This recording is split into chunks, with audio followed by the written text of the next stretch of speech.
Hey, how's it going? Yeah, I've got a microphone there for you. Hi, everyone. Hello.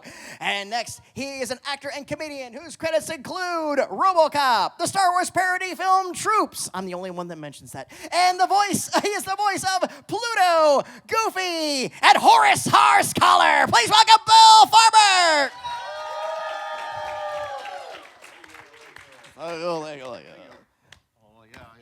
Thank you very much.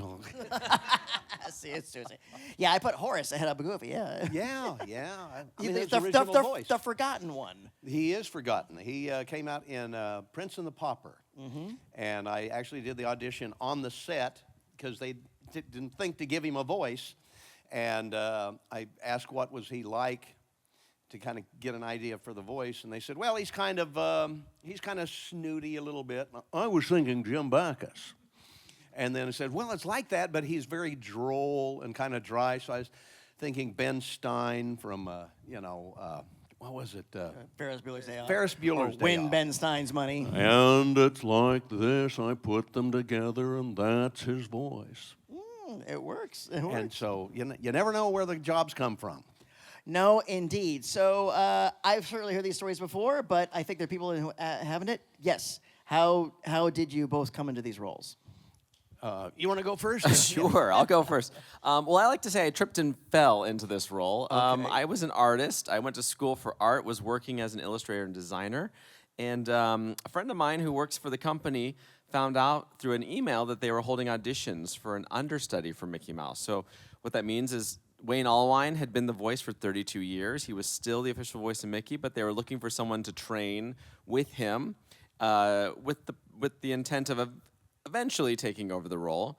So I was just a huge Mickey fan. I loved Disney. I always wanted to work for Disney as an artist.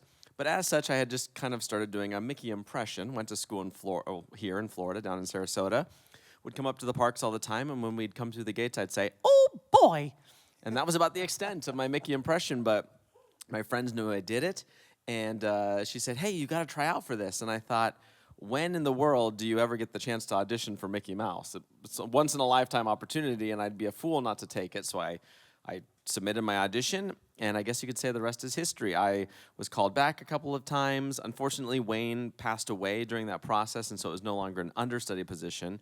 I was kind of thrust into the role back in 2009. You were fast-tracked. I was very much fast-tracked, and it's been, I've been learning on the job training, I guess you could say, since 2009. It's now been 16 years, and I just hope that I get to keep doing it for as long as I can. You too. You've done a marvelous job with it, and again, and that's because that's the flagship character, and the fact that they even had these semi-open auditions, so to speak, and stuff like that still kind of blows my mind. Yeah, not the usual way of going about things. It really was unique in that the leadership at the time hadn't really, from what I understand, hadn't found a suitable voice through the typical casting calls with agents. And they were discussing it one day and said, it's just coincidentally, Mickey's voice has kind of come up through the studio in the past. First was Walt Disney, and then Walt Disney's sound effects guru, Jimmy McDonald, took over when Walt was too busy. And it just so happened that Wayne Allwine was working with Jimmy in the sound effects department when he auditioned. So there was just this, kind of unplanned history of the voice of Mickey Mouse was working in the studio. And so when they hadn't found anybody through the typical casting calls, they said, let's cast the net within the studio and see what happens. Maybe somebody here would work. And I wasn't at the studio, but my friend who was working there was able to kind of make that connection for me. So I'm very grateful for that. Yeah, absolutely. Very similar to my Monsters, Inc. experience. That was too, I had a friend working for the company at the time. They need improv actors that have video game experience, and then that took, There you go. just being lucky to know somebody to kick the dominoes down. Yeah, for sure. Mine was a little different story. I was found in a dumpster by Walt Disney. No. Really? The truth comes out. Not that long ago. It was a long time ago, actually 1986.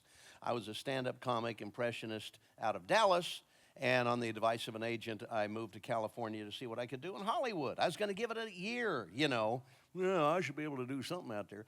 And I was able to get an agent, and about 5 months later, they came and said, do you do any of the Disney characters? At the time, there were several people that were kind of filling in, maybe a guy down here, a guy at Disneyland, someone doing records, TV shows, and they didn't have it really solidified. They wanted to settle on one voice for each of the main characters. And so I had this agent, and I said, well, I do pretty good Goofy. He was my favorite Disney character when I was a kid. And they gave me a cassette of the original Pinto Colvig from old cartoons. And so I just had it over a weekend, went in, laid it down, and about a month later, they called me in for a job. And it was a thing called Disney's Doggone Valentine. And I had one line of dialogue from an old Goofy cartoon. And I had it's one of those driving things, you know, where he was driving, and if you get a ticket and you have to go to school, you'll see it. And I think I said the line was, let me see, what was it? Gosh, you know, hey, I put my foot on the gas and I'm out of here quick. And it was to the video of the cartoon. And I'd never done that before. It's called looping or ADR, and it was terrifying for me. And I was so green, I met the voice of Donald Duck, Tony Anselmo, who was drawing Donald, just kind of sitting around making pictures. And they were really beautiful pictures. And I thought to myself, I seriously thought, well, we don't have to draw these guys too, do we? They made a horrible mistake. I can't draw. Oh, good, just the voice. And so they liked that one, and a month later they called me back for another one. And it was like that for several years, really, just maybe once every couple of months or something like that, until a show, Goof Troop, came along. And so that was the first series, and that was steady work. And at the time, I was still doing stand-up comedy until Disney called, and they said, we need you Thursday of next week. And I said, well, I'm going to be in Seattle doing a comedy show. Well, if you can't be available, we'll have to get someone else. I said, I'll quit. And I did, and 38 years, that was the best idea I ever had. Absolutely. And let's not forget, you popped up in Robocop. Oh, yes. That was back in Dallas. Sportscaster. Yeah, it was your Dallas That was days, even yeah. before Goofy. Yeah, that was way too. The newscaster. Yeah, I was an on-the-street reporter, and I remember that terrified me because first movie I had ever done, and I had to say things like, terrorism has never been a factor in this city's politics before, but all that changed today when former city councilman Ron Miller entered City Hall with a gun. He's now upstairs in a second-floor office holding Mayor Clifford Gibson and his staff hostage. Lieutenant Hedgecock, what's next? And I went over to the guy. And then the director, Paul Verhoeven. And it was at night. It was about 1 in the morning, August 1986, 96 degrees. Peter Weller was about dying in the Robocop outfit. And, Dr. Weller. and that's right. You got to call him Doctor. So we did this, and then I was hitting my mark too early, and I still had 3 sentences left. So now cut this, this, and this. Now let's go. I spent weeks learning this damn thing, so but we got through it, and it's still in the movie. So if I look terrified in that scene, it's because I was. Me too.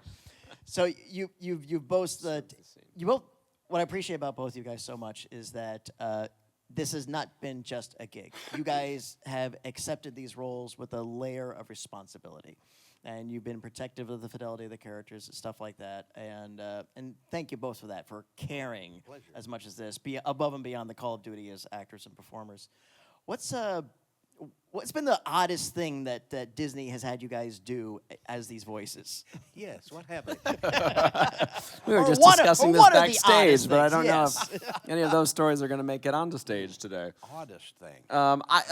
One thing that comes to mind, and you said we're tasked with kind of ensuring character integrity in a way. It's the unspoken part of the job that we should know the characters well enough to know what they would and wouldn't say. And that means sometimes you go into a situation for a project where maybe the director doesn't know how the character should speak or how the character should perform. But on the other side of that coin is sometimes you walk into a situation where, regardless of what you know the boundaries of the character should be, someone has had an idea that's been greenlit to kind of take the character out of its typical mode or mold. And this one particular project comes to mind for me, which was difficult to do because as a fan, I thought it was the stupidest thing I'd ever heard of. And as a caretaker of Mickey, I thought this does not fit Mickey's character or persona. It was a hip-hop breakdance show at Disney's California Adventure where Mickey came out with this cast of like hip-hop dancers, and they were like, let's bring out Mickey. And then Mickey comes out and he's like, I'll show you some moves. And then he rips off his tuxedo and reveals a jumpsuit and then starts breakdancing on the ground. Shocker, the show didn't last more than a few months. I mean, it was embarrassing. And I remember thinking, here I am admiring Mickey from Steamboat Willie to Prince and the Pauper and Runaway Brain and all of these, the Three Musketeers, all these amazing portrayals of Mickey that I hoped someday I would get to be a part of. And I'm doing breakdance Mickey at California Adventure. All you had to do was say California Adventure, really. I mean, right there. It was prior I don't to work for them anymore, I can say that. It was prior to the redo, so if you're familiar with that park, it's changed quite a bit, and I don't think Breakdance Mickey has I any do place need to there, give but it a second chance. It's been 20 years. I do need to give it a It's a second lot chance. better now. Yes, It's a lot better. Oh my gosh. Something similar to that, we did an album many years ago called Mickey Unwrapped. And it was a rap album. And, we were singing the guys that were, who was it saying, whoop, there it is, we were singing with them. And you don't want to hear Goofy, let's get down with a dog, whatever. And it was not a great album, and it was way out of bounds for these characters. And so you do that, and you just do the best you can. And also in a Goofy movie, if you ever see the documentary on the making of a Goofy movie, not just a goof, you'll learn that one of the ideas of one of the executives there was that Goofy sounded too cartoony. They wanted him to be like a real father. And so they came to me, and they said, we think you sound too cartoony. We want you to do the voice, your voice, the voice I'm talking in right now. Hi, Max, how you doing? And I'm saying, no, gorge, howdy. No, just your voice. Well, I was thinking that was the most terrible idea I've ever heard in my life. And I actually... Do you want to go fishing? Yes. Let us go fishing, Max, So I did two or 3 days of recording in my voice. Hello, Max, how are you? Something like that. And luckily, Jeffrey Katzenberg was in charge of that, and they took those takes to him, and he said, yeah, it was a stupid idea. Let's not do that. And thank goodness. Luckily, and they did that with Jim Cummings, too, with Pete. They thought he sounded too cartoony, and they had... played around with his voice as well. Hey, my son respects me. Yes, he respects me, Mr. Goofy. The two of them back standing. My son respects me, way too. Yes, her up. That would have killed the movie. I mean, I was going home saying, don't they want to hear Goofy if they're going to see a Goofy movie? And luckily, they went around the barn. That's why it took over 2 years and probably 40 recording days to go back to this similar, the way it should have been. But it turned out okay. Yeah, it did. And that's a wonderful documentary. And I'm not saying that just because I'm in it, too. That's right, you are. I'm YouTuber number 5, according to the subtitles. One of our virtual events we did a couple of years ago at GalaxyCon Live, which is still available, actually. Yeah, they used the clips from us. So I was like, oh, hey, that's nice. So, and how's the documentary? What's the reception been towards it? It's been fantastic. In April 7th was the 30th anniversary of a Goofy movie. On that day, Goofy movie itself was number 1. Number 2 was the documentary. Number 8 was an extremely Goofy movie. So out of the top 10, 3 were movies that I had something to do with. That it didn't get that kind of press when it first came out, and I'm so honored and thankful to all the fans who loved that movie and made it what it is now. Well, we're thankful, absolutely, both of you. Again, thank you for your talents and your professionalism, for the performances you've given to these wonderful characters and everything else you guys have collectively done. It's like you both... We've been doing this for about almost a decade now, and you have both been friend to the fans, and you guys are so wonderful to all of them, and thank you for that, really. Oh, it's our pleasure. We wouldn't be able to do what we do if it weren't for the fans. So thank you guys for being fans of these characters and, you know, coming to these events and reminding us why we do what we do. Yeah, you know, it's the most fun. It really is. It's a lot of fun. Show business is so difficult to get into because there are, what do they say in Hollywood, there's like 250,000 Screen Actors Guild members, maybe 10,000 jobs in a week, so that means 240,000 out-of-work actors every week. It's very competitive, so, but when you do succeed, it's a lot of fun. Yeah. And I think one of the biggest misconceptions folks have had about your position is that it's not like you guys are on salary. You guys are a gig to gig to gig to gig. So you're waiting for the email to drop. Absolutely. We're contracted talent. In fact, we just found out last week that Mickey Mouse Clubhouse Plus got picked up for seasons 2 and 3, and so that was news to us. Yeah. So yes, very exciting. Another news. year of work, hopefully. Yeah. Yeah. Otherwise, we were starting up our own, lawn service business. Yeah. Bill and I were going to start weeding people's gardens and Goofy's digs. We can. Well, don't you have your own full train yet? I do, and that requires a little bit of work. So I guess when the work's dries up, I'll just go and work on the railroad. I've been working on the railroad. Brett's a big train aficionado. So. I am, yes. Yeah. So, anyway, too. So, well, gentlemen, thank you for indulging my capricious curiosity. As always, I'm going to jump in and see what this audience has. Alrighty. Start the fun. Hey, what's your name? My name is Sorber, and first of all, I want to say thank you for bringing Mickey Mouse Clubhouse back to Disney Plus. It was one of my favorite shows when I was a kid and I grew up. So my question is, what was your favorite song from that show? Oh my gosh! Oh gosh, that's a tough one. Yeah. There's this new Mickey Mouse Clubhouse Plus. The new iteration has a lot of really great songs. At least a new song or short little stanza from a song on each episode. I don't even remember the names. It's hard to remember Let's them all. see. I know the Little Helper song is fun. What else? I'll have to get out my phone. I know, and look get at out the soundtrack. And, what's your I can favorite? find the references. One of your favorites. Yeah. It's the Mickey Mouse Clubhouse theme song. Oh yeah. Oh yeah. They, It's like the hot dog Mickey dance. Mouse People ask me to do Clubhouse. that, and I'd snap a hip if I tried. So I don't. Well, there you go. We can agree that they're all pretty good ones. So we'll leave it Yes. at that. Great. Thank Hi. you so much. What's your name? My name's Taylor.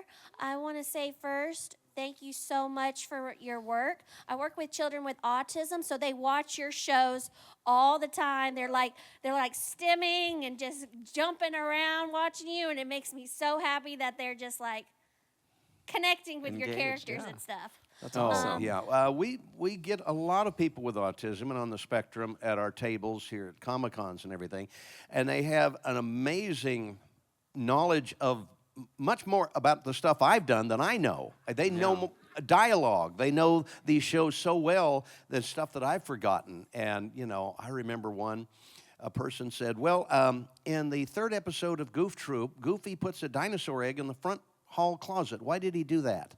And I'm going, I don't know where my wallet is. How am I going to remember this?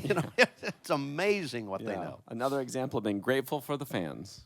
Absolutely, absolutely. That's why I like to do Comic-Cons is to meet the fans, because you hear stories about how important these characters are to people, and it's very heartwarming. Yeah. Well, my question is, if Mickey and Goofy had a podcast, what would they talk about? Wow, that would be kind of. I'd like to do a podcast about my. Okay, now can I favorite- drive your train? Let's see. There we go. We going around there. And, Goofy, I know you far too well to let you ride my train. they always make Goofy drive, don't they? They do, yeah. There's always one of my favorite ways to get out of a phone call when you're doing a character voice is to say, Well, I gotta get going. Goofy put cotton candy in the monorail again, and the whole thing's a mess. but I think Goofy and Donald, or Goofy and Mickey, what characters do we do? Where are we? What day is it? Mickey and Goofy. And Pluto, too. I think it'd be fun to have a podcast talking about treats at the parks, Well, going yeah, around yeah. and sampling popcorn and churros and all of that hot stuff. dogs. He Hot seems to be a dog. hot dog aficionado. Yes. That's a Well, great question. one. Hey, one for the question and one for helping out those kids that need a little extra help in life. Thank you so much for that work you do. Hi, what's your name? I'm Nathan.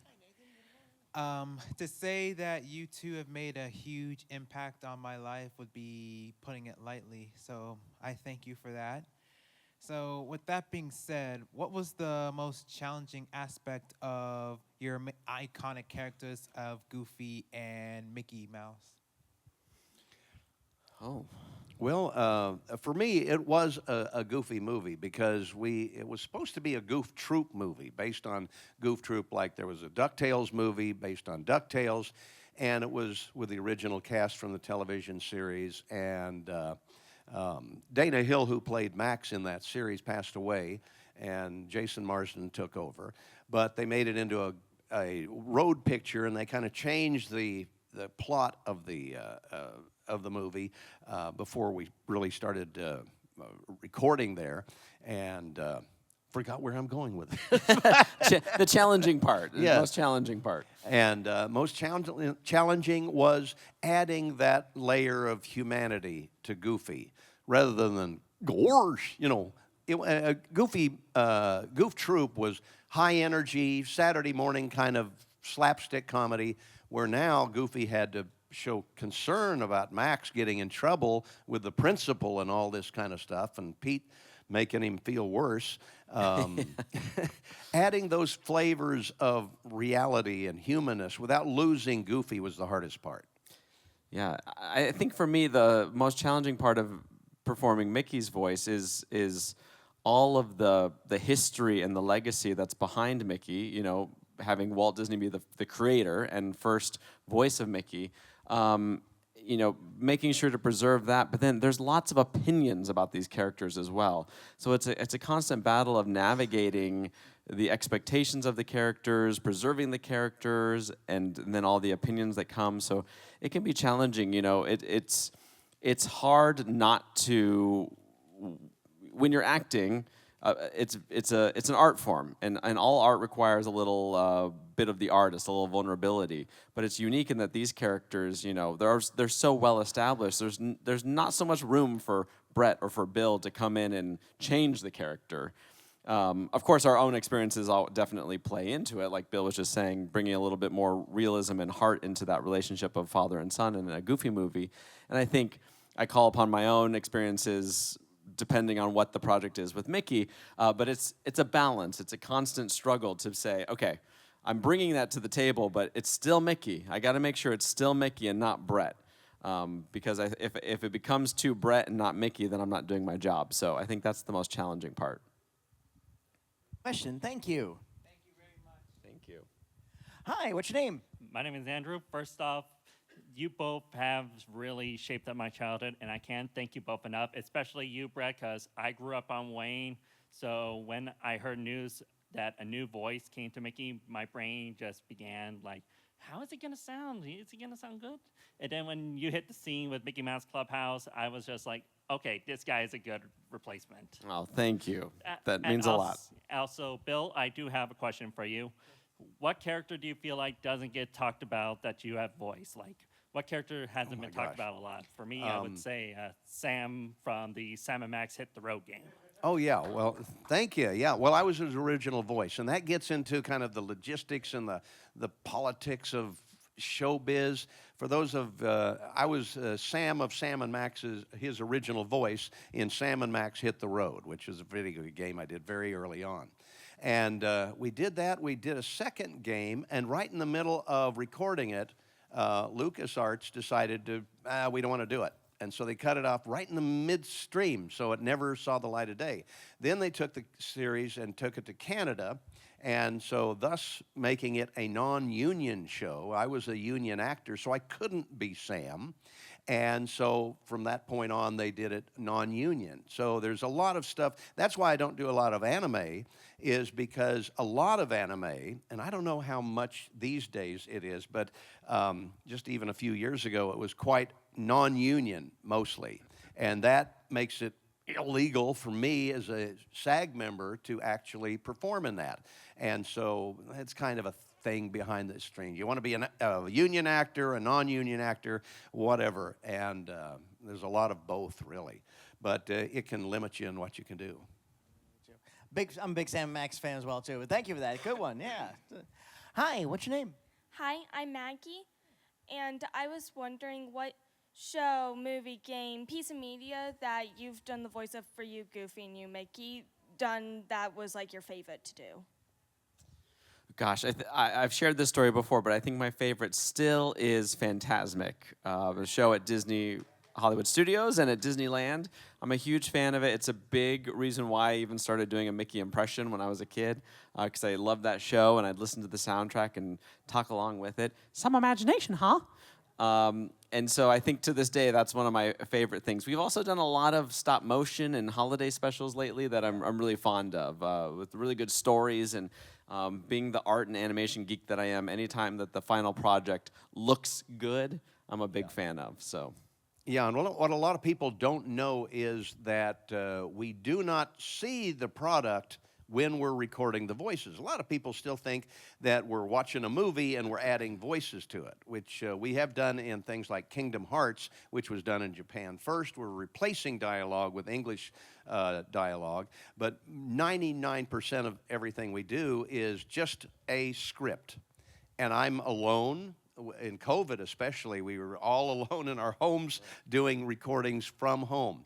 And to a large degree, it's still that way quite often. My son's my engineer. I record at home and started that when we were doing Amphibia, and are still doing that to this day quite often. So I don't get to work with you. No. Except for like things at like this. Comic-Cons, another reason for doing Comic-Cons. And it's not as easy because it's like theater of the mind. I know the way that Bret would say a line as Mickey in my head. So if it's, come on, let's go. Like, how would, Well, come on, Goof. Let's go get some food. Gorge, I hope it's hot dogs.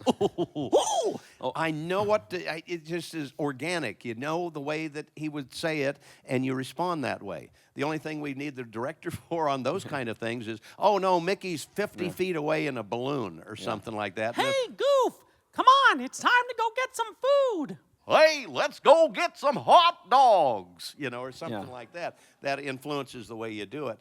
But, we're just sitting alone with a script and a little chair and a microphone, basically. And it's a little harder than it used to be. Goof Troop, we were an ensemble. We were all in the studio at the same time, recording it like a radio play. Question. Thank you so much. Thank you. Welcome. So, go ahead. That'll work. Okay, so go ahead. All right. We'll do one for one, then we'll wrap up the other one. So, okay. All right. Go ahead and introduce yourself. This isn't the Roar Wink. I played Speedstorm, so I know what Goofy says. Name's Jake. Hey, you got my autograph. I got your autograph on Friday, Bill, and it was nice to meet you guys again. I really appreciate the comment you made with autistic people earlier, so I appreciate that because I'm also on the spectrum. But this one is more for Bret. I don't know if he can answer this, but how come he didn't get to voice Mickey in Once Upon a Studio, and it was Christanathampoulos, I think that's his name, the one who does Mickey's voice in the Mickey Mouse shorts on Disney Channel? Yeah, Chris Diamantopoulos is the actor who voices the Paul Rudish shorts. The reason I didn't work on those was that the show director kind of wanted to take a little tangent in Mickey's universe and go back to a day that was a little bit more reminiscent of the Three Stooges style of comedy, from what I understand. And why didn't I voice him in Once Upon a Studio? To be honest, I don't know. As far as I've heard, there was just some casting miscommunication, and the team that was working on it went to Chris and asked him to record that, and I wasn't even aware that the project was happening. But I get asked a lot, how do we Chris and I divide the role of Mickey? And I've been the official voice for 16 years now. I'm in the studio about 2 or 3 times a week working on projects that oftentimes people aren't even aware of. There's so many things, toys and video games and whatnot. And Chris voiced Mickey for the Paul Rudish shorts. So it's not so much a division of responsibility. I'm still recording, and whenever, if they were to do anything more with the Paul Rudish shorts, I'm sure Chris would get the call for that. So the Once Upon a Studio is just one of those anomalies that happened. And like Bill said, there's a lot of stuff that goes on behind the scenes in the acting entertainment world that is not always so cut and dry. There's a lot of people responsible for a lot of different productions, and the Disney company is a great big company. So sometimes the left hand's not talking to the right hand. Or in other words, that's showbiz. That's showbiz, showbiz. people. Yes, there you go. All right, that's what it was. Hi, what's your name? Nicole. Nicole, what you got? First off, I just want to say that you guys are amazing, and it's great that you guys are here today. This question is for Bill. What is your favorite Hop Hop line? Hop Hop line? I don't feel safe. That or say what? That was a fun voice because I got to create that from the audition and got it from that. And it just seemed organic. I saw a picture of the character and what would this guy sound like? So I kind of went over a few voices and everything. And for some reason, that East Texas kind of thing just stuck. There you go. Thank you. Go on. Hi, what's your name? Hi, my name is Maddie. First off, I love both of you. My favorite cartoon, my cartoon is House of Mouse, and my favorite movie from you guys is Three Musketeers. And my question is towards Bill. So my question is, how was it singing Chains of Love as Goofy along with April as his milkmaid miss Clarabelle in her melodious moo? Oh my God. I can see why you had to write that. I can see why you had to write that down. That's a lot of alliteration. Yeah, that's a lot.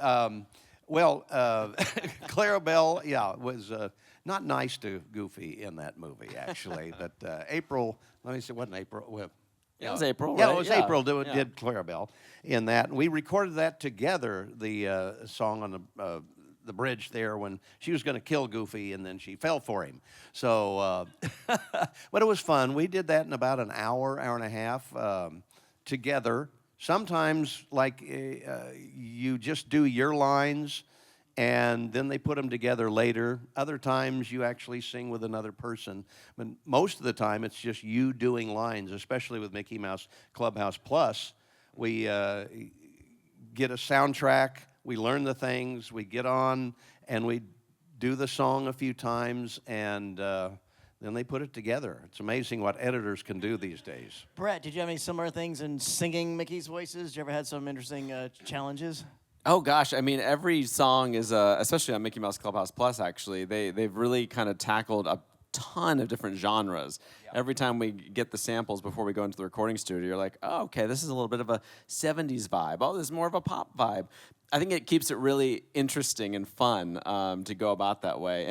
And to Bill's point, every session is a little different too because the composers are different. So on Mickey Mouse Clubhouse, we work with a guy named Mike Himmelstein, who we've worked with for years, worked on the original Mickey Mouse Clubhouse, and he's got his way of doing things. And then we recently worked on some Christmas specials. Oh shoot, I forget the name of the one that we just did where it was kind of like Groundhog's Day where Christmas kept happening over and over and over again. Yeah. And those songs were totally different pop genre that I hadn't really done before. But it was really cool to be able to kind of, portray Mickey singing in a different way. So it's fun. It really is. You kind of challenge yourself. You go into it and you go, oh gosh, am I going to be able to do this? And then you start belting out the tunes. And you never know. It's fun. Great question. Thank you. Here. Oh, you got it. Okay, good with the gloves. But I would love to sing with Clarabelle. I love April, okay. so I just want the I'll send her excuse over. to. She's got a knife behind her, and she's gonna.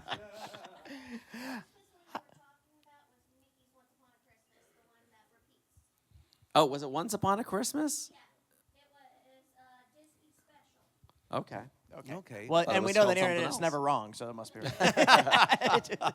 Hey, what's your name? Hey, I'm Megan. Thank you so much for everything that you do. You were a big part of my childhood and honestly my adulthood as well, so thank you. So my question is for both of you. I'd love to know, I'm a big Kingdom Hearts fan, so I'd love to know, obviously besides Mickey Castle, if Goofy and Mickey, or even Bill and Bret, I'd love to know both of your answers, what world would you like to stay in? Oh, That's a good question. That's a really good trick question for two guys who don't play video games. Huh? Yeah, that's yeah. Gosh, maybe with Ariel, because you can go fishing all the time. I don't know. I'd just like to be wherever Sora is because I feel like I'm always looking for him. There you go. That works. That works. All right. Hi, what's your name? My name's Ramon. Hi, Ramon. What would you like to ask? So I've been a big Disney fan since I was a little kid, and I've loved watching these Mickey Mouse cartoons since I was little. And like one of my favorites to watch was Mickey Mouse Clubhouse. And I love hot dogs, so like I want to ask you guys something. Sure. What do you guys like to put on your hot dogs? Oh. On our hot dogs. On our hot dogs, yeah. I'm kind of a classics guy. I like a good mix of ketchup and mustard and occasionally a little onion. Gosh, the onions are good, and so's chili. Yum. Yeah. What do you put on yours? Yeah. Chili and shredded cheese.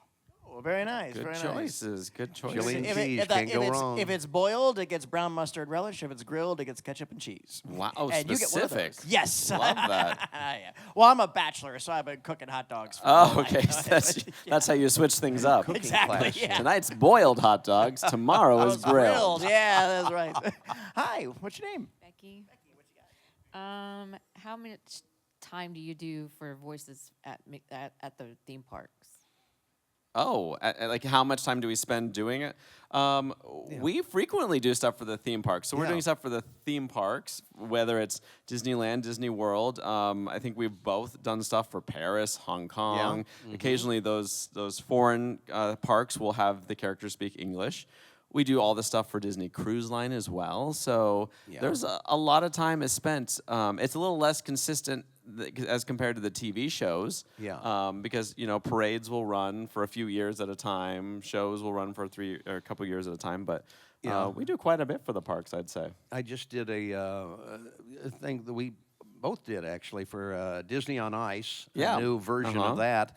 And so I went to a studio. They wanted, rather than use my home studio, went to a studio. And they had it up on a big TV screen. And you just go line by line. And I did a thing, a couple of months ago for Disneyland Paris. And the guy in Paris who was directing was on the Zoom call. And it was no different than doing a Mickey Mouse Clubhouse episode, because you don't know where they're at. It might be another monitor over here, another person. They might be in Los Angeles. They might be in Florida. They might be in Paris. You never know. And that happens all the time now. The thing that I think some people sometimes forget when it comes to voiceover versus any other like movie production is you hear about people on a movie working for months at a time on this movie. I think people are often surprised how little time we actually spend on a project. Like when we go in for an episode, a 22-minute episode, usually takes me about an hour to record a 22-minute episode. It's not something like a TV show where you might be filming it for days on end. It's we're in, we're out in an hour, similar to the theme parks like Starlight. What's the new parade at Magic Kingdom? Starlight, I think that was maybe a 2-hour session where I came in and recorded a few lines. So sometimes people think, oh, you weren't working on that for months on end? And it's like, no, actually. And we're often called in very last minute on the park it's stuff. quite often. Well, what are you doing tomorrow? Okay. This parade premieres on Monday. Can you come in on Friday? Like, you didn't think to have Mickey in this sooner? Yeah, you might have given that a little thought, but... Great question. Thank you. All right, we have a few minutes left, but I think we can get through this whole line. So, all right. What's your name? What's your question? Hi, my name is Michael, and first off, thanks for keeping Walt Disney's characters alive. So my question is, for both of you, do you have a favorite dance move for Mickey Mouse and Goofy? Probably the hot dog dance. I don't know. Yeah, I mean, everyone loves Goofy's hot dog dance. I'll tell you what moves I don't like are those hip hop moves I referenced earlier. Those. That's Mickey should never hip hop. No, he's classic character, so anything Goofy classic should for Mickey. Stay away from rap. Yeah, exactly. We know what not to dance like. Me too. Sounds good. Fun one. Thank you. Hi. What's your name? Hi, my name is Liliana. I just wanted to tell you that thank you so much for everything. Your movies and shows are part of my life. And my question is, what's your favorite scene from either Goofy movie, Extremely Goofy movie, or Goofy Troop, and from Mickey Mouse Clubhouse? Oh gosh, well, from a Goofy movie, Jason Marsden, who plays Max, and I had a difference of opinion on that, and I'm kind of coming to see his point of view. But mine was Lester's Possum Park. I love that scene. And and his was the hot tub scene with Pete, because it was the most real, the most. But that was why I didn't like it. I thought it was too much me. You know, I was kind of, okay, I'm putting in a lot of human emotion here, and I don't want to lose Goofy, and I thought I was losing it a little bit. But after looking at it kind of dispassionately over the years, I said, you know, that was good directing. That was taking it in the right direction, and it was a very powerful scene. So, but I still love Lester's Possum Park. One of my favorite scenes one of my favorite scenes from one of our most recent projects was the stop-motion short Mickey Saves Christmas. And the premise is Mickey is so wrapped up in decorating for Christmas and creating this magical Christmas environment, which is true to me. Bret, the person, loves Christmas, can kind of go overboard with decorating. And Pluto just wants to play fetch with Mickey, and he's kind of ignoring Pluto. And at the very end, he surprises Pluto by, presenting him with a bone squeaky toy, and they finally play fetch. And I had just recently lost my dog at the time, so it was like a really personal moment to be like, oh, of all the distraction I had, it's important to focus on the personal moments in those moments. So that was one that really spoke to me recently. Fun question, thank you. Now, Bill, I've gone on record. My favorite scene in the Goofy movie is when Goofy and Max kill the mime with a piano. When we go out and like New Orleans, or at least Atlanta. We don't know for sure what happened to him. He could have, in cartoon form, slid out under or the something sidewalk like that. somewhere. Yeah. You don't necessarily get killed by getting hit with a piano in cartoon life. His fate is unknown. I've seen All right, Roger what's your Rabbit, second one? he's What you got? flying. Hey, this one's for you, Bill. How come after an extremely Goofy movie, we didn't get to see more of Sylvia? Because there's a good chance, they could have officially begun a relationship, or even or even she could have became Goofy's new wife. That's a good question. Delving into the married life of Goofy, if he gets married, We don't even know who his wife was with Max, so, it's hard to tell. And Sylvia, of course, that was an interesting thing, because when we recorded that, B.B. Newworth from Frasier did Sylvia. And she lived in New York, was doing a Broadway play. I was in Hollywood. I've never talked to her on the phone. I've never met her. We did this movie where we were boyfriend, girlfriend. I've never met the girl, I've never met her. And that happens quite often. That's one of the problems with that kind of recording, is that you don't meet your co-stars. But why? I don't know what happened to them. We should write another movie. Yes. Yes, we should. Stay tuned. Okay. All right, last one. What's your name? My name's Denise. What you got? So I'm a huge fan of the Epic Mickey games, but I was wondering when you mentioned that sometimes y'all get jobs where you're like, I don't know if this is right for the character. Was that one of those instances, or were you kind of on board with it from the start? Because it is a little bit different from most things that the characters are in. Yeah, no, that's definitely different. I was really on board with it from the start because it has that great premise of Mickey being Mickey in the Sorcerer's Workshop and kind of spilling the ink, and then that has its consequences, and it requires Mickey to go into a different world where then I think opens the door to possibilities of things that we wouldn't otherwise see, right? Like the decaying animatronics and other things that were in that world. I think there was permission to explore that. And I thought that video game series was extremely well done. Warren Spector did such an amazing job with the art direction and all of that on it. So yeah, that was actually something the one thing I was disappointed in that game, in that series, was that the cutscenes didn't have dialogue. I just wanted to be able to remember, especially Epic Mickey 1 was just a lot of noises, and there was a lot of reading, and he's going, and they'd be like, well, you can't say what, but you need to make a sound that sounds like what, but don't say what. It's like, how many ways how do you do that? What? It sounds too much like what. Okay. Yeah, that was difficult. That was difficult. Absolutely. Great one. Thank you so much. congratulations again on the series getting extended. Thanks, Very much. Anything else on the horizon you may be allowed to share with us? Oh gosh, I think that's the most current, exciting news that we have. Yeah, is Mickey Mouse Clubhouse Plus. Yeah. That was announced just a few days ago. Yeah, so and that we'll get another series. You can't get rid of us yet. Yeah, no. We'll be doing this till I sound like a yuck. You know. Actually, I sound like that now. We after a hope so. convention. But until then, we'll be doing cons and whatever they throw at us. There's always something new on the horizon. Yeah, So. and we're so glad for that. Before we let you guys go, like I said, you're going to be back at your table for about another half hour or so. But before we go, though, do you want to take a picture with this wonderful audience? No. Okay. Sure. No. I mean, yes. All right, everybody, come towards the stage. Not on the stage, please. Come to the stage. We'll take a picture of them and all of you. This will be available for download at our Flickr account. If you have not signed up yet for our GalaxyCon email newsletter, please do so. You'll get all the information when this drops, as well as our future announcements of all of our future events.